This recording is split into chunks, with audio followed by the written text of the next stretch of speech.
I'm certain you may know all the members of this National Dialogue Committee, so we'll not go back to the introductions. If anything, we did that, and I'm sure you are following us. We have just changed the model. Before Commissioner Nyang'aya finishes, we hear from you because of the technological challenges that may keep popping up. So we'll ask you in a few minutes to have your take, then we'll resume to what was. Is Commissioner Masit on?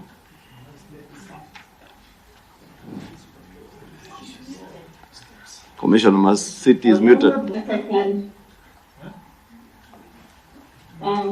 Thank you, co-chairs and the honorable committee. Thank you for the opportunity to be invited to give our recommendations. Sorry, I'm on, eh? Sorry, my other channel. Tell them I'm on. Sorry, thank you. Karibu, Commissioner Masit. Cherera, you may continue. Thank you.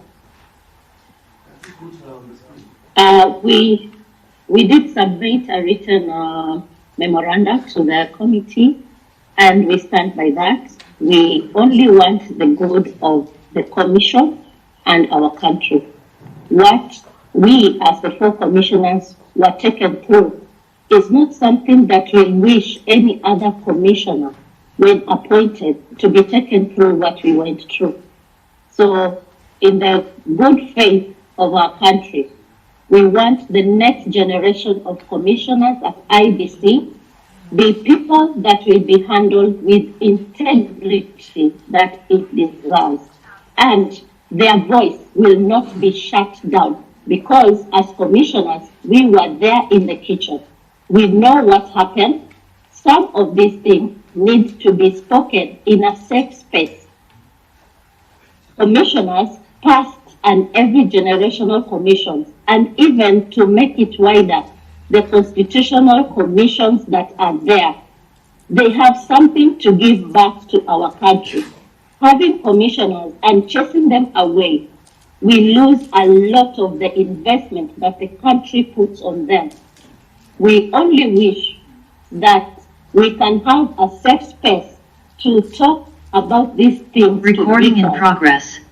So that any other commissioner that is employed at IEBC will not be there just because of the salary, but will be there to ensure that things are done right and integrity is preserved. Thank you. Thank you, Commissioner Cherera. Commissioner Masit.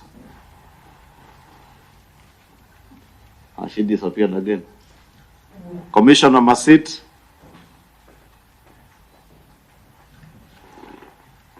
Is she the one in steps? Yes. She muted again. Text her if she's somewhere. Okay. Hello? Can we ask you a question before you disappear? Maybe you hear Commissioner I think Masit. Masit is back. Yeah. Can you hear me, please? We can hear you We now, can hear Masit. you, Masit. You can hear me? We can hear you. If you don't mind, if you can touch your video icon. Thank you so much. Yes, it's the wind where I am. Thank you, bipartisan committee. Thank you, all members, for giving us this opportunity. I want to just say a few words, because, as you know, I still have a case in court. I have appealed at the Human Rights and Constitutional Court on my removal, and some things are being canvassed in court. But I want to say in brief, what was done in Bomas was not verification and tallying of elections. When we were announcing, all of us, what we were announcing were unwritten summaries, which were to be taken, to be typed, and to be brought back for commission, and each commissioner to check what they had written and what they had been typed, if it is in order. It went one way. Two, when the results came, it came only in 3 pages. And it was a summary in counties which exceeded 100%. That's where the dispute started from. How could we announce results which are over 100% and we have not been given Form 34C or summaries we wrote from constituencies to confirm whether what we announced and what had been typed is the same? Up to today, we've never seen from 34C. Again, what happened in Bomas, we had not finished even announcing 27 constituencies. The screen was technically put up for Kenyans not to see what was going on. And when we asked it, it became an issue. Informers were removed from our committees. I chair Legal Affairs Committee. That's what I used to chair.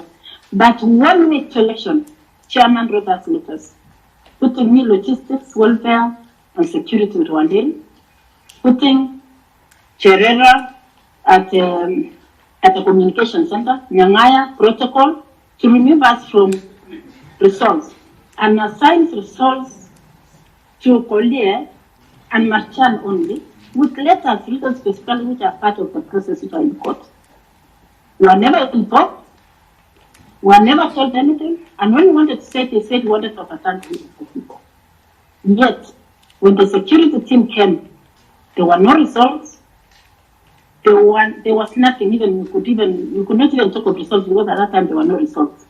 If anything, they just said there was tension in the country, and there was no student showing, and we were taking so long. We should ascend to ease the tension in the country. So up to now, we don't know the results, and it's very important that we audit these results.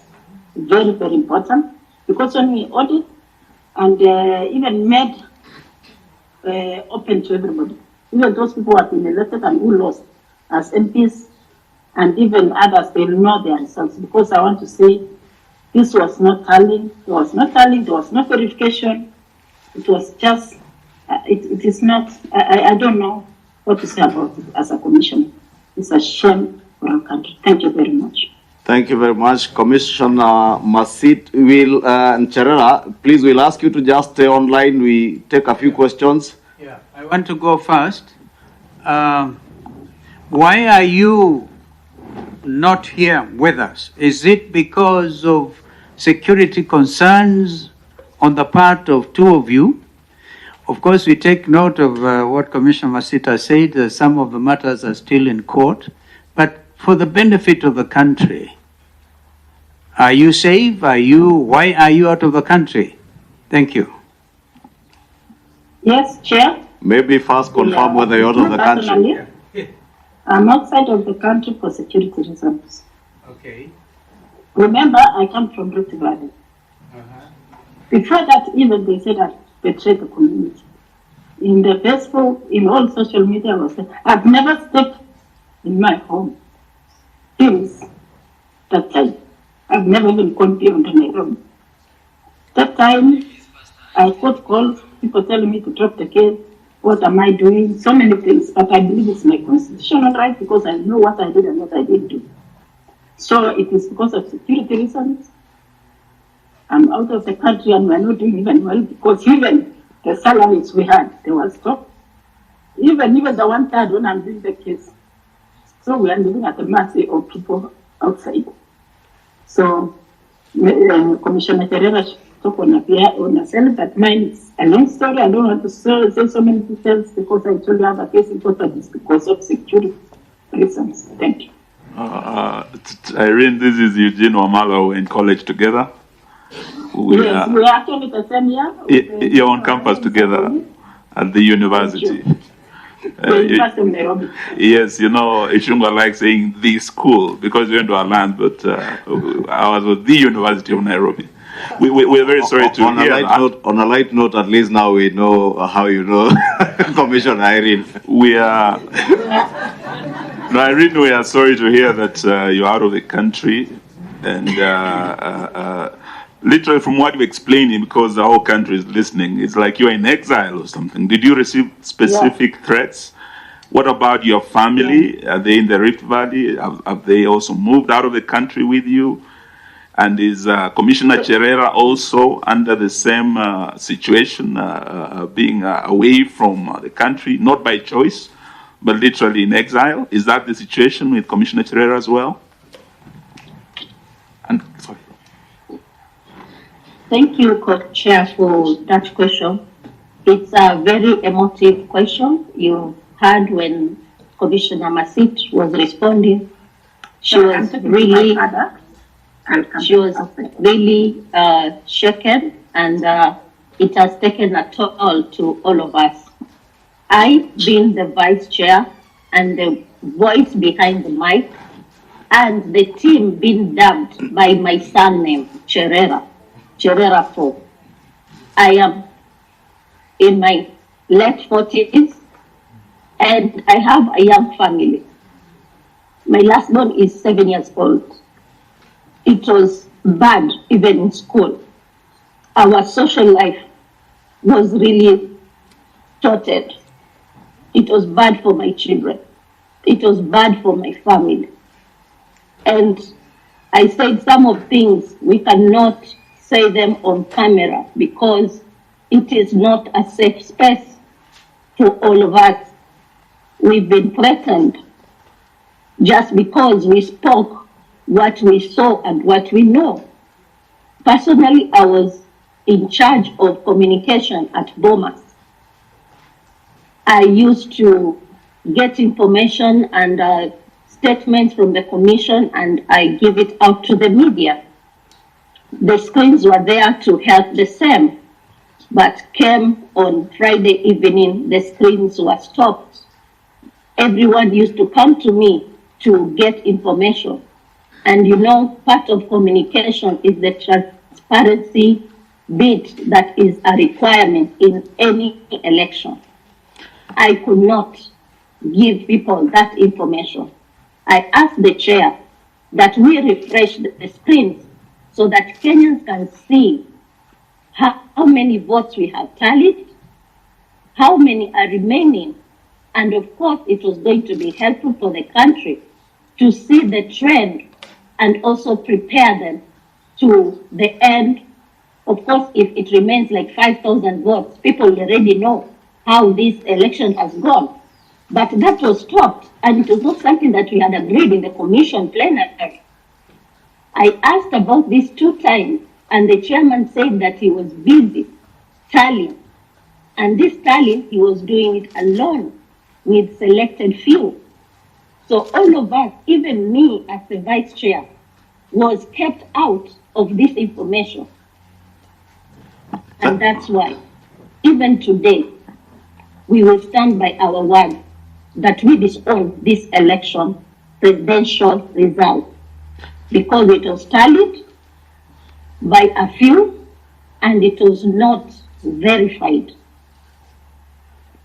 As we were reading the constituency results, there were queries that were coming on our desk. We needed to get to know how these queries have been resolved to come to the final tally, but all that was not forthcoming. So our voice to disown the result has brought a lot of economic, social, negative impact to ourselves and to our family. When the security was withdrawn, it was withdrawn from our home and our personal security. And at that time, mandamanos were almost starting. And let me be very clear with the committee. It was said on that fateful Sunday when people gathered in a church somewhere, I can't remember, and after the sermon was just Cherera 4 should resign, Cherera 4 should resign. And after that, the opposition started saying that they will go to the street because of Cherera 4, they should not resign. As a Kenyan, loving the citizens of this country, that was the day I decided that Kenyans will not go to the streets in my name and blood be shed. Monday morning, I resigned after that Sunday. I did not resign because of myself. I didn't come to the commission to resign. I resigned for the sake of this country. If anyone is to fight for me, God will fight my battles. We conclude that since even to date, the commission published the 2022 presidential election, I want to submit that this elections be audited. The servers should be opened and a forensic audit should happen. Let us put this thing to rest. After the audit, let us move on. But I will leave it to the committee and the country to decide. Thank you. Thank you, Commissioner Cherera and Commissioner Masit. And maybe Commissioner Masit, there is a question, specific question Honorable Eugene asked you. Did you receive any specific threats? And as you answer that, I put a rider to it. Were those specific threats from any specific people? Did you report them to the police? Have you recorded any statements of such threats? Two, Commissioner Cherera, you have indicated that you